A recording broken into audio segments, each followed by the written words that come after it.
ആയുഷ് യോഗ സെന്ററിന്റെ ആഭിമുഖ്യത്തിൽ യോഗ അധ്യാപകർക്ക് ആദരവും ഗസൽ ഗായകൻ ഉമ്പായി അനുസ്മരണവും സംഘടിപ്പിച്ചു. ആയുഷ് യോഗ സെന്ററിന്റെ ആഭിമുഖ്യത്തിൽ യോഗ അധ്യാപകർക്ക് ആദരവും കേരളത്തിന്റെ ഗസൽ ചക്രവർത്തിയായിരുന്ന ഉമ്പായി അനുസ്മരണവും ഗാനസ്മൃതിയും സംഘടിപ്പിച്ചു. മുഹമ്മദ് ഷിയാസ് MLA സമ്മേളനം ഉദ്ഘാടനം ചെയ്തു. വീട്ടിൽ തന്നെ പലതരത്തിലുള്ള കൃഷിയുണ്ട്. രാവിലെ എഴുന്നേറ്റ് മുറ്റമൊക്കെ അടിക്കാം അല്ലേ, കുറേ സമയം അതിനുണ്ടാകും. വീട്ടിൽ തന്നെ കുറേ ജോലികളുണ്ട്. അപ്പോൾ നമുക്ക് യോഗയുടെ കാര്യമില്ല, നമുക്ക് മെഡിറ്റേഷൻ്റെ കാര്യമില്ല, നമുക്ക് വളരെ നന്നായി നല്ല ആരോഗ്യവും നല്ല മനസ്സും ഒക്കെ ആയിരിക്കും.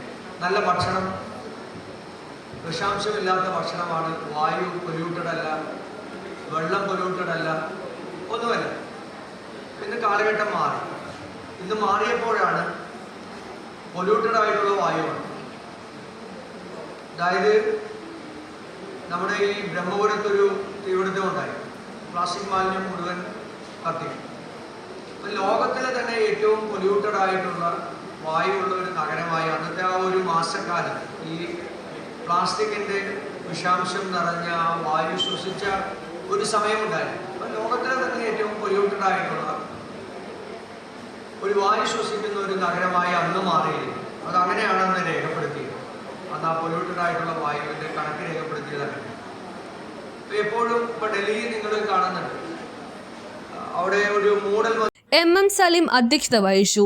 ഡയറക്ടർ ഖബീർ കൊച്ചി ആമുഖ പ്രഭാഷണം നിർവഹിച്ചു. കൗൺസിലർമാരായ ബാസ്റ്റിൻ ബാബു, സുമിത് ജോസഫ്, റഹീന റഫീഖ്, ഫൗസിയ സജീർ, ജീവകാരുണ്യ പ്രവർത്തകരായ PB അലി ബാവ, KS ഷമീർ, യോഗ അധ്യാപിക ഫൗസിയ അഷ്റഫ് തുടങ്ങിയവർ ചടങ്ങിൽ സംസാരിച്ചു. MS അനീഷ സ്വാഗതവും നസീം നവാസ് നന്ദിയും പറഞ്ഞു. തുടർന്ന് E അബ്ദുൽ കലാം ഉമ്പായി അനുസ്മരണം നടത്തി. ഗായകൻ MS ഷംസുദ്ദീന്റെ നേതൃത്വത്തിൽ നടന്ന ഗാനസ്മൃതിയിൽ ഉമ്പായിയുടെ മകൾ Sabitha Noufal, Nabeela Hakeem, Ashraf Ibrahim, Alia Riyas, PM Siraj, MM Ayub, PM Zainaba, ഗസൽ റഫീഖ് എന്നിവർ ഉമ്പായിയുടെ ഗസലുകൾ ആലപിച്ചു. News bureau, Kochi.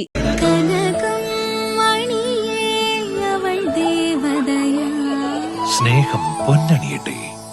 Sevens golden diamonds, Eramalloor, Vadathala.